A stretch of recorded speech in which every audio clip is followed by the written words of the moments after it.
Welcome to cinema talkies. நாம் இன்றைக்கி என்ன பார்க்கணும்னா சம்பவம் அத்தியாயம் 1 இந்த படத்தோட மொத்த கதையும் பார்க்குறோம். வாங்க வீடியோக்குள்ளே போகலாம்.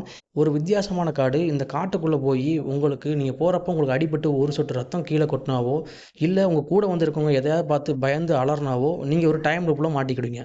அப்படி ஒரு டைம் லூப்பில் மாட்டிக்கிட்டிங்கன்னா நீங்கள் எப்படி திரும்ப வருவீங்கிறது உங்கள் கையில் தான் இருக்குது. ஸோ இப்படி தான் நம்ம ஹீரோவும் மாட்டிக்கிடுவார். ஒவ்வொரு டைம் லூப்பையும் மாற்றி மாற்றி எப்படி அவரோட கரெக்டான டைம் லூப்புக்கு வந்து எப்படி வெளியே வந்தாருங்க இந்த படத்தோட மொத்த கதையே. வாங்க இந்த படத்தை அப்படியே பார்க்கலாம். படத்தோட ஆரம்பத்திலே ஒரு போர்ச்சுகல் லேடி வந்து ஒரு 2 டெட் பாடியை தூக்கிட்டு வந்துக்கிட்டு இருப்பாங்க. ஏன் அவங்கள போர்ச்சுகல் லேடின்னு சொல்லணும்னா படம் பார்த்தவங்களுக்கு அது புரியும். ஸோ அந்த போர்ச்சுகல் லேடி வந்து 2 டெட் பாடியை தூக்கிட்டு வந்துக்கிட்டு இருப்பாங்க. ஒரு பாடியை உள்ளே போட்டுருவாங்க, ஒரு பாடி வந்து அங்கேயே வச்சுட்டு போயிடுவாங்க. அந்த பாடியை போட்டு வந்து திரும்ப பார்க்குறப்ப அந்த பாடியில் இருந்த அந்த கட்டி வச்சிருந்தவன் ஓடிடுவான். ஓடினவுடனே அந்த லேடி வந்து சுட்டுருவாங்க. சுட்டதுக்கப்புறமா அங்கேருந்து படத்தை ஆரம்பிச்சிருப்பாங்க. இப்போ காட்டுக்குள்ளே ஒருத்தன் வேகமாக ஓடி வந்து மரத்தில் கிறுக்கிட்டு இருப்பான். மரத்தில் கிறுக்கிட்டு அவன் வந்த இடத்துல நோட் பண்ணி வச்சுக்கிட்டு இருப்பான். அது போக இந்த காட்டுக்குள்ளே இன்னும் 3 பேர் இருப்பாங்க. ஒருத்தவங்க பார்த்தீங்கன்னா ஒரு பன்னியை வேட்டையாட கண்டு ஒரு ஃப்ரெண்ட்ஸுக்காக வந்திருப்பாங்க. இன்னொருத்தன் பார்த்தீங்கன்னா ஒருத்தன் மிஸ் ஆகி காட்டுக்குள்ளே சுற்றிக்கிட்டு இருப்பான். அவன் எங்கே போகணும்னு தெரியாமல் முழிச்சுக்கிட்டு இருப்பான். அது போக ஒருத்தன் ஒரு புதக்குழிக்குள்ளே விழுந்து ஜவதியோட எந்திரிச்சு வந்துக்கிட்டு இருப்பான். அந்த டைம் பார்த்தீங்கன்னா பன்னி ஓடுனால இந்த கேங் வந்து அவனை சுட்டுருவாங்க. அது சுட்டனால சத்தம் போய்ட்டும் அவன் செத்து ரத்தமும் கீழே வந்துடும். அதனால் இப்போ அவங்க டைம் லூப்பில் மாட்டிக்கிடுவாங்க. இந்த 4 பேருமே நம்ம படத்தோட முக்கியமான ஆளுங்க. அங்கேருந்து நம்ம ஹீரோ எந்திச்சு வருவார். இப்போ நம்ம படத்தோட ஹீரோ பார்த்தீங்கன்னா அவங்களோட ஒய்ஃபு கன்சீவாக இருப்பாங்க. அவங்களுக்கு குழந்த பிறகு ஒரு மாதம் டைம் இருக்கும்.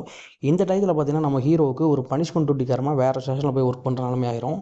அந்த ஸ்டேஷனுக்கு போக வேண்டியதாயிரும். ஹீரோ தன்னோட குழந்தை பிறக்கனால அங்கேயே இருக்கணும்னு பிளான் பண்ணுவார். பட் சுச்சுவேஷன் காரணமாக அவங்க போக வேண்டிய நிலைமை ஆயிரும். வேறு வழி இல்லாமல் கிளம்பி போவார். அந்த ஊருக்கு போகிறதுக்கு பார்த்தீங்கன்னா பஸ் இருக்காது. அங்கேருந்து ஜீப்பில் தான் நம்ம போகிற மாதிரி இருக்கும். அதுக்காண்டி வெயிட் பண்ணிக்கிட்டு இருப்பார் ஒரு டீ சாப்பிட்டுட்டு. அப்போ ஜீப்பும் வந்துடும்.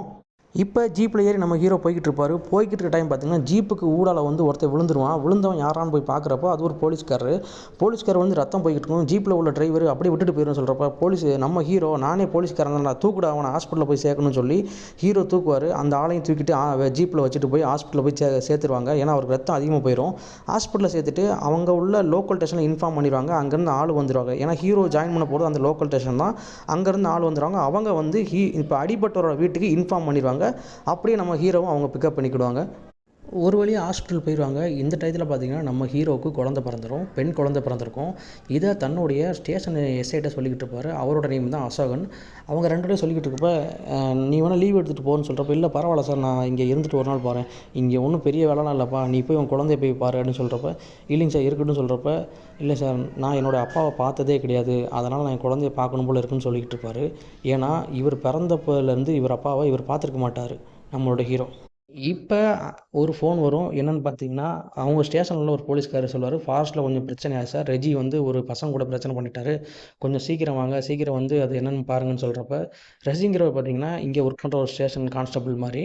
அவர் பார்த்தீங்கன்னா அங்கே ஒரு ஃப்ரெண்ட்ஸு கேங் வந்திருப்பாங்க. அவங்க கொஞ்சம் ரூடாக பேசிக்கிட்டு இருப்பாங்க. அவர் அதை வாட்ச் பண்ணிக்கிட்டே இருப்பார். அது இல்லாமல் அவரை வந்து அவங்க வீடியோ எடுத்துக்கிட்டு இருப்பாங்க. இந்த டைம் பார்த்தீங்கன்னா அந்த போலீஸ்காரர் பார்த்தீங்கன்னா அந்த பசங்க கேங் ஒருத்தனை அடிச்சு போட்டுருவார். அடித்தது இல்லாமல் அவனை துரத்திட்டே ஓடுவார். துரத்திட்டு ஓடி போய் பார்க்குறப்ப தான் ஒரு பாடி ஒன்று இருக்கும். கடைசியில் எஸ்ஐக்கு இன்ஃபார்ம் பண்ணி வர சொல்லியிருப்பாங்க.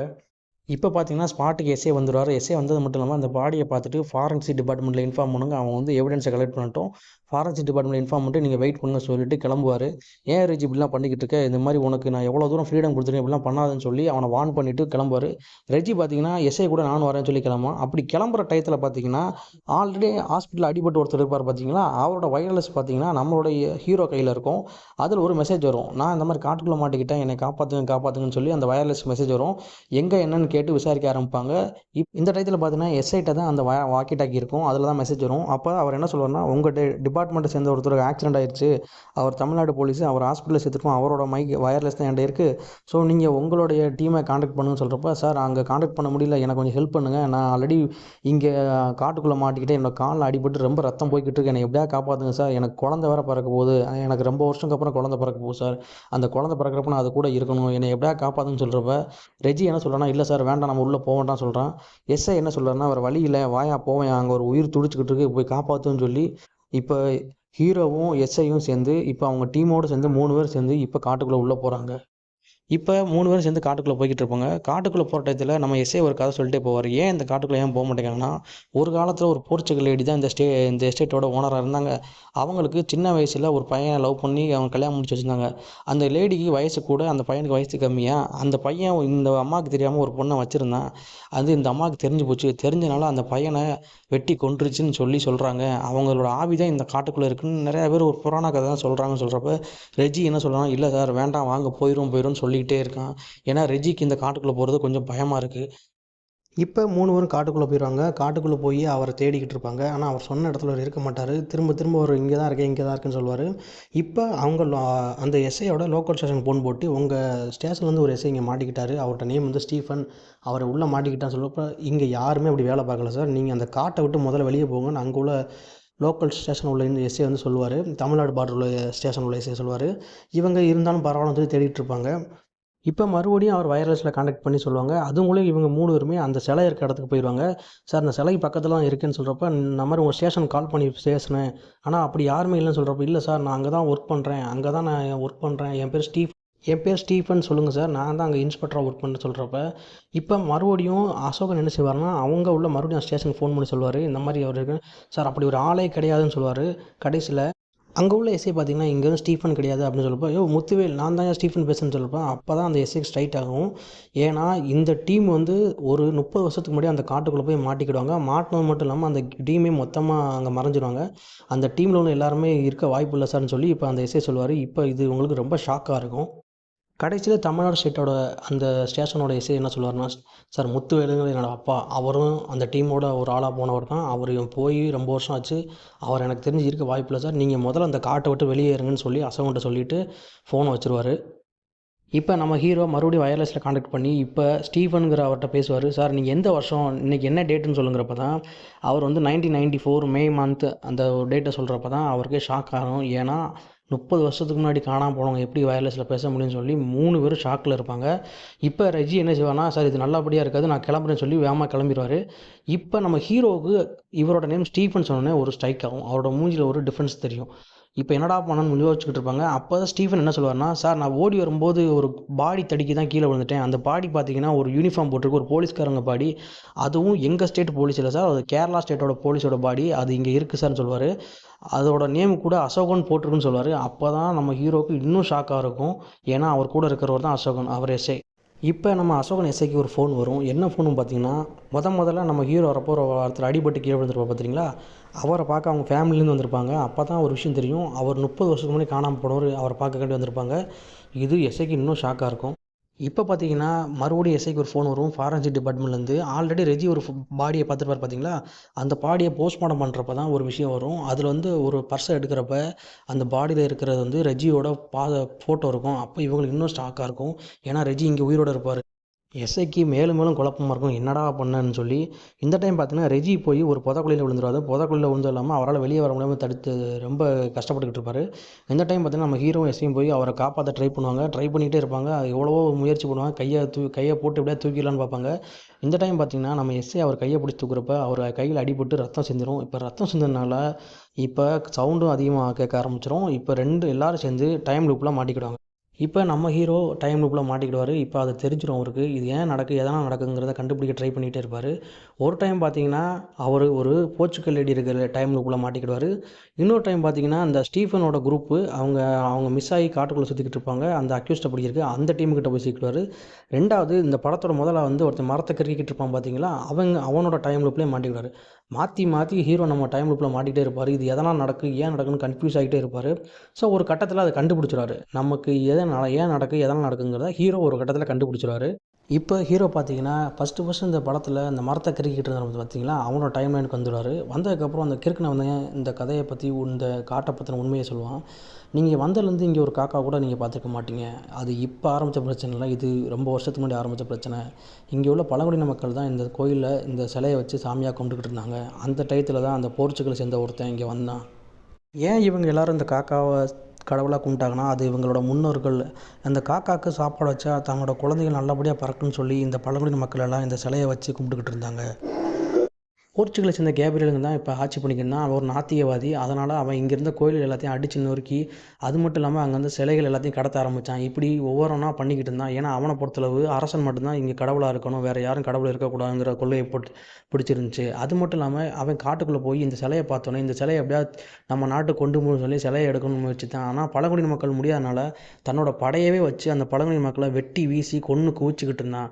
அது மட்டும் இல்லாமல் அங்கே இருந்த காக்கா எல்லாத்தையும் தீ வச்சு கொளுத்திட்டான். ஸோ அப்போ இருந்து தான் இந்த பிரச்சனை ஆரம்பிச்சிச்சு. அதனால தான் அவங்க எல்லாருமே இந்த காட்டுக்குள்ளேயே மாட்டிக்கிட்டாங்க.